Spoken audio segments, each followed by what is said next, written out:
निगरान वज़ीर आला सिंध के मामले पर पाकिस्तान पीपल्स पार्टी (PPP) और मुत्तहिदा कौमी मूवमेंट (MQM) पाकिस्तान में डेडलॉक ख़त्म हो गया।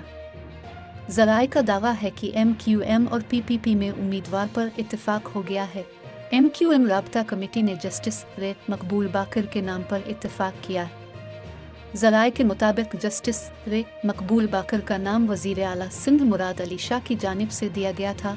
MQM से ताल्लुक़ रखने वाली अपोजिशन लीडर रना अंसार ने ग्रैंड डेमोक्रेटिक अलायंस (GDA) के मशवरे से जस्टिस रे मकबूल बाकर के नाम की मंजूरी दे दी है। गवर्नर सिंध कामरान टीसौरी ने जस्टिस रे मकबूल बाकर की बतौर निगरान वज़ीर आला तकर्रुरी की मंजूरी दे दी और नोटिफिकेशन भी जारी कर दिया।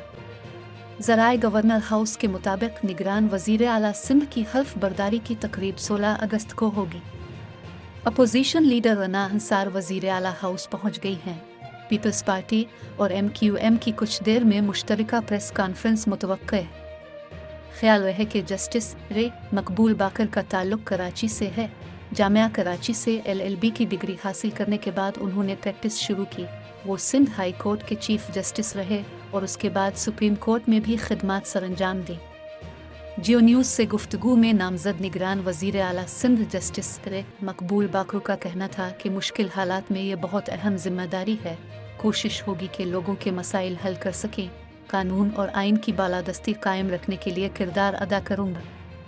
जस्टिस रे मकबूल बाकर का कहना था कि इलेक्शन कराना इलेक्शन कमीशन का काम है। हम इलेक्शन कमीशन की मुआवनत करेंगे। कोशिश होगी आइन और कानून के मुताबिक इलेक्शन हो।